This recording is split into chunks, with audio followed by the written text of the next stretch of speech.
नमस्कार। चौपाल खबर देख रहे हैं आप। देश और दुनिया की तमाम बड़ी खबरों के साथ मैं हूं आपका दोस्त ब्रजेश। राहुल गांधी बुधवार को सांसदी बहाल होने के बाद पहली बार सदन में बोले। लोकसभा में अविश्वास प्रस्ताव पर चल रही चर्चा के दौरान राहुल ने अपनी बात रखी। इस दौरान राहुल ने प्रधानमंत्री नरेंद्र मोदी और केंद्र सरकार पर जमकर निशाना साधा। मणिपुर में जारी हिंसा को लेकर राहुल सबसे ज्यादा हमलावर रहे। भारत जोड़ो यात्रा पर राहुल ने कहा कि पिछले साल 130 दिन के लिए मैं भारत के एक कोने से दूसरे कोने तक गया। अकेला नहीं था, बहुत सारे लोगों के साथ गया। मैं समुंदर के तट से कश्मीर की बर्फीली पहाड़ी तक चला। यात्रा अभी ख़त्म नहीं हुई है, यात्रा जारी है। लद्दाख भी जाऊंगा। बहुत सारे लोगों ने मुझसे यात्रा के दौरान पूछा कि राहुल तुम क्यों चल रहे हो, कन्याकुमारी से कश्मीर तक क्यों जा रहे हो। जब वो मुझसे पूछते थे तो शुरुआत में मेरे मुंह में जवाब नहीं निकलता था। शायद मुझे भी नहीं पता था कि मैंने यात्रा शुरू क्यों की है। जब मैंने कन्याकुमारी से शुरू किया तो मुझे लगा कि मैं भारत को समझना चाहता हूँ, लेकिन गहराई से मुझे पता ही नहीं था। थोड़े दिन में मुझे बात समझ आने लगी। जिस चीज़ से मुझे प्यार था, जिस चीज़ के लिए मैं मरने को तैयार हूँ, जिस चीज़ के लिए मैं मोदी जी की जेल में भी जाने को तैयार हूँ, जिस चीज़ के लिए मैंने 10 साल हर रोज़ गाली खाई, उस चीज़ को मैं समझना चाहता हूँ। ये आखिर है क्या? जिसने मेरे दिल को इतनी मजबूती से पकड़ रखा था, उसे मैं समझना चाह रहा था। राहुल ने कहा कि कुछ ही दिन पहले मैं मणिपुर गया, लेकिन हमारे प्रधानमंत्री आज तक वहां नहीं गए क्योंकि उनके लिए मणिपुर हिंदुस्तान नहीं है। मैंने मणिपुर शब्द प्रयोग किया, लेकिन आज की सच्चाई यह है कि मणिपुर बचा ही नहीं है। मणिपुर को आपने 2 भाग में बांट दिया है, या कहें कि तोड़ दिया है। मैं मणिपुर में राहत शिविरों में गया, वहाँ महिलाओं से बात की, बच्चों से बात की, जो प्रधानमंत्री ने आज तक नहीं की। इन्होंने मणिपुर में हिंदुस्तान की हत्या की है। इनकी राजनीति ने मणिपुर को नहीं, हिंदुस्तान को मणिपुर में मारा है। हिंदुस्तान का मणिपुर में मर्डर किया है। लोकसभा में आज अविश्वास प्रस्ताव पर चर्चा जारी है। बुधवार को कांग्रेस नेता राहुल गांधी के सदन में दिए गए संबोधन को लेकर जबरदस्त हंगामा हुआ। राहुल के तुरंत बाद उन्हें 2019 के लोकसभा चुनाव में अमेठी लोकसभा सीट पर हराने वाली केंद्रीय मंत्री स्मृति ईरानी ने अपना भाषण शुरू किया।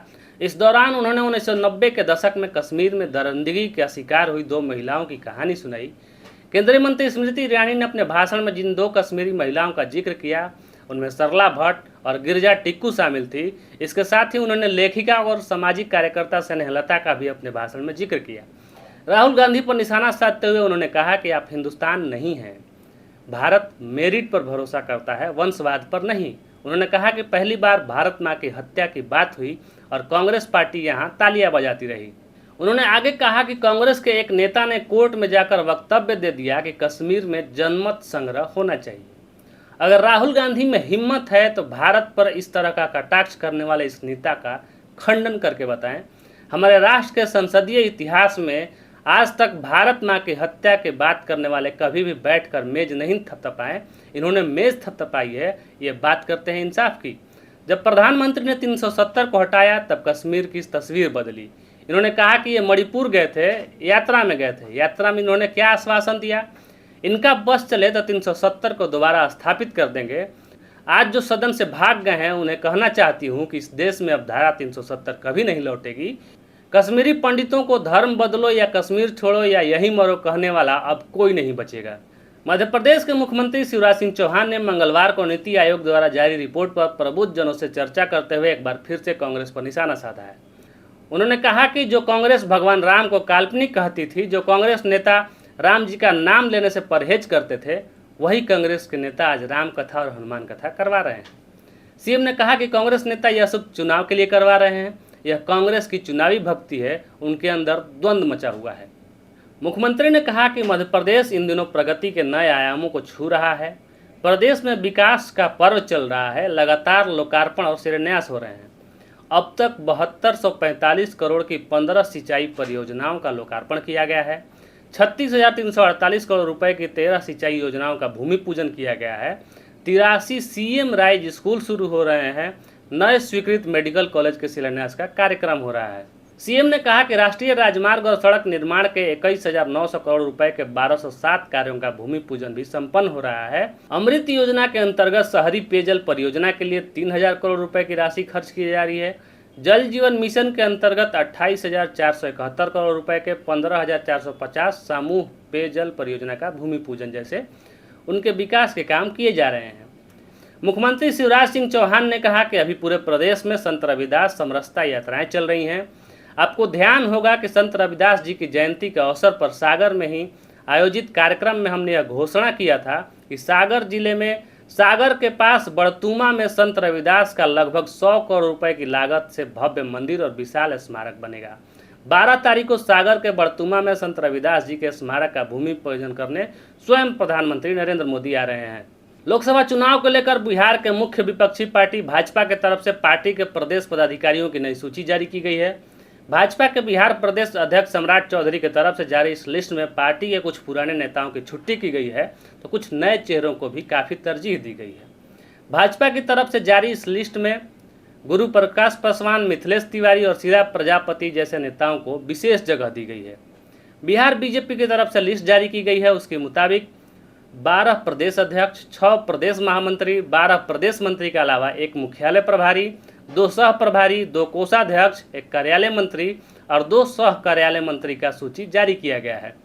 भाजपा की तरफ से जो लिस्ट जारी की गई है उसके मुताबिक सिद्धार्थ शंभू, भीम सिंह चंद्रवंशी, राजेंद्र सिंह, धीरेन्द्र कुमार सिंह, शीला प्रजापति, अमृता भूषण, राजभूषण निषाद, ललिता कुशवाहा, सरोज रंजन पटेल, नूतन सिंह, संजय खंडेलिया, संतोष पाठक को प्रदेश उपाध्यक्ष की जिम्मेदारी दी गई है।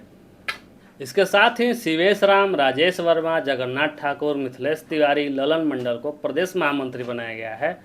वहीं नंदलाल चौहान, प्रियमवदा केसरी, सरोज झा, संतोष रंजन, गुरु प्रकाश पासवान, रत्नेश कुमार कुशवाहा, त्रिविक्रम नारायण सिंह, संजय गुप्ता, रीता शर्मा, स्वदेश यादव, अनिल कुमार ठाकुर, अमित दांगी को प्रदेश मंत्री की जिम्मेदारी दी गई है। इधर अरविंद शर्मा को मुख्यालय प्रभारी बनाया गया है। इसके साथ ही दिलीप मिश्रा और जितेंद्र कुशवाहा को सह प्रभारी बनाया गया, जबकि राकेश तिवारी को कोषाध्यक्ष, आशुतोष शंकर सिंह को कोषाध्यक्ष, साथ ही नितिन अभिषेक को सह कोषाध्यक्ष बनाया गया है।